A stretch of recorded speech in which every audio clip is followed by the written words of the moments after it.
بسم الله والصلاة والسلام على رسول الله.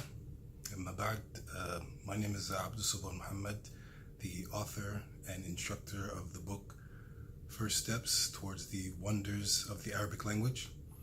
And I decided to make this video to give you a brief some information about the book, the author, and the reason why the book was written and why I'm teaching this course. So like I said, my name is Abdul Subhan Muhammad. I began studying Arabic in about 1999 in New York. My father used to have a whole bunch of Arabic books lying around the house, and so I used to collect his books and try to go through them myself. And so what I wound up doing was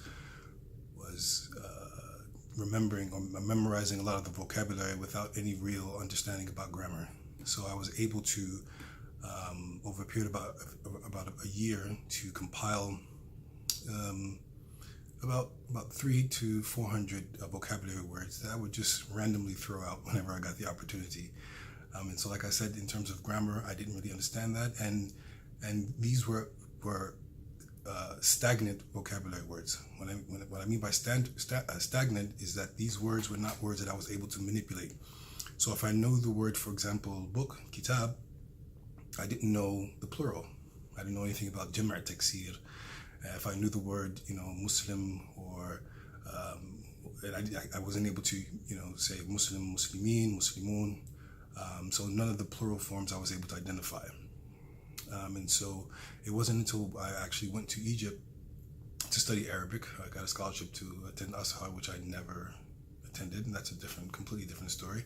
And so I studied Arabic in one of the Marakis, one of the language centers there, Marakis al-Fajr. And so as I was going through the books, I realized there were patterns. So there were patterns to the language that weren't really stressed while I was taking the course. So the instructors, they did a great job. These instructors were from Dar al-Ulum and from Azhar University, Arabic instructors. I mean, they did a great job. But in terms of being able to point out patterns that non-native Arabic speakers could grab hold of and to actually use and implement on a daily basis was something that was really deficient. And so this is how I was able to learn the Arabic language, by identifying patterns. And so the reason why I wrote this book, I'd have to sort of take you back a little bit to when I actually came back from Egypt and I started to teach Arabic in one of the Islamic schools in Brooklyn, New York, at Madrasa al-Islamiyya. And I was given a class of 6th graders who could actually read and write Arabic. I mean, they were not Arab speakers. They were, for all intents and purposes, they were beginners. They knew how to read, because obviously you have to be able to read to memorize Quran. And that's all they could do, was read. I mean, obviously they had a little bit of exposure to the Arabic language, but they weren't able to really do much with it. And so we took a 6th grade class, and by the end of the school year, they had actually developed a similar book. So we took them through the methodology of actually learning language, in particular the Arabic language. How do you go about learning it? How do you go about establishing a dictionary, your own personal dictionary? How you go about writing down or being able to follow the grammatical structures, writing examples, being able to practice those examples. And so, like I said, throughout the year, I mean, at the end of the year, they were actually able to produce a similar book. I mean, obviously they're 6th graders, so this is not something you're going to actually see published or anywhere like that. But for them, it was something that they could show their kids. They could say, yeah, I started out as beginners, and I was able to produce text. I was able to produce stories, my own stories, and I was able to produce activities and exercises that someone who was a non-native Arabic speaker, they could actually use themselves to learn the Arabic language. And so if you're listening, Nora and Amani and Humaira, and you have copies of the books, I think it would be great to share the book with the public. So the title of the book, like I said, is called First Steps Towards the Wonders of the Arabic Language. And it took me some time to really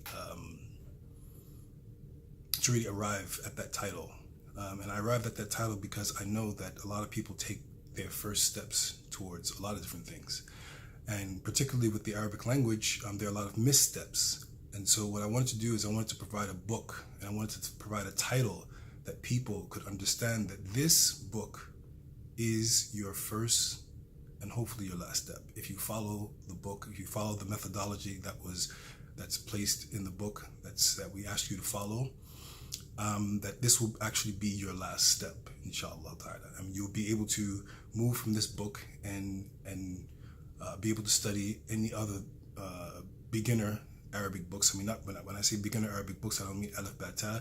I mean beginner Arabic books that build on conversation, your ability to comprehend what people are saying. So reading comprehension, being able to actually implement and utilize the language skills that you develop in the book. Also in the book, there's an introduction. There's an introduction about the wonders of the Arabic language. And it's not a very long introduction, but it's an introduction that tries to encapsulate the fact that the Arabic language is a wonder. It is, in fact, mu'jiza. It is, in fact, the greatest wonders that mankind has ever witnessed. And so to be able to understand that, you need to understand the Arabic language. And so instead of writing a very lengthy introduction about the wonders of the Arabic language, I tried to point the readers into the direction of the fact that the Arabic language is, in fact, the wonder of humanity and al-jinn, because Allah subhanahu wa ta'ala challenged both the entire mankind, and he challenged the entire jinn race to produce a book min mithlihi wad'u shuhada'akum min dunillahi in kuntum sadiqin. And obviously they were not able to do so. So, some distinguishing features of the book. The book was written by a non-native Arabic speaker exclusively. So a lot of the books that you find on the market, these were books that were written by native Arabic speakers in conjunction with non-native Arabic speakers. And there is some merit to that. I mean, I'm not trying to discredit the fact that those books were created. I mean, they definitely try to add a non-native speaker's approach to language acquisition while using a native speaker's tongue. So maintaining the what an actual native speaker would actually say in this particular situation. The book was reviewed by two PhDs who are native Arabic speakers and who reviewed the book, and they made their suggestions. I took into consideration some of those suggestions, but the things that were related to the Arabic tongue, I accepted. The things in relation to the methodology of teaching, I rejected, because I believe that they don't really understand the difficulties. They don't understand, how we, as English speakers, native English speakers, the difficulty that we face when trying to learn any foreign language, and so I believe that's one of the distinguishing features. This book was written for students who have never mastered a second language. And what I mean by that is a lot of students from, particularly from Europe and from Africa, from parts of Africa, they learn as a second language other languages. I mean, obviously as a first language, they're able to learn, a variety of different languages at the same time as a first language. But they also learn other languages as a second language. And so they know how to study a language. They know how to master a second language. This book was written for immediate. The book was written for immediate usage of a language. And so a lot of the books that you find out there, they take you through, hundreds of pages of, nice colors and depictions and things of that nature, and you finish the book and you don't really feel as if you're able to do much with the language. You don't feel like after you've covered a chapter in in school, that you're able to actually say anything in reference to school to anybody who you meet on the street or you meet actually in your particular class. And so what we did with this book is that we addressed that, and we made sure that you'll be able to immediately use the language that you learn in the book.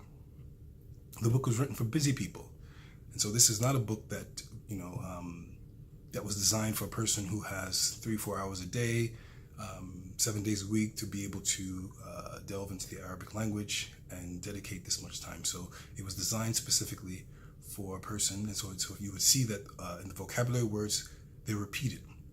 So the words that you would see in Unit 1, you're going to see them in Unit 5, you're going to see them in Unit 8. So they're constantly used throughout the book to make sure that you have exposure to these vocabulary words and that you don't forget them. And the same thing is for the grammar. There's a grammar review in every chapter, and the exercises that are available in each chapter assume that you've mastered the grammar in the previous chapters. So it's not reintroduced, but it's assimilated. And the third, we would like you to utilize an approach to language which is dedicating 3 words every day. The memorization and manipulation of 3 words every single day. And so if these distinguishing characteristics appeal to you, I would suggest that you register for the course. It's 13 units. It's a very small book in comparison to the books that are available out there. It's 13 units. We will move through these units relatively quickly. If you're able to do the practices that I ask all the students to do, and if you're able to memorize 3 words every day, if you're able to do the exercises that will be made available on Quizlet, you will be able to take your first step towards the acquisition of the Arabic language. My name is Abdul Muhammad. I hope to see you in the class. Assalamu alaikum wa rahmatullahi wa barakatuh.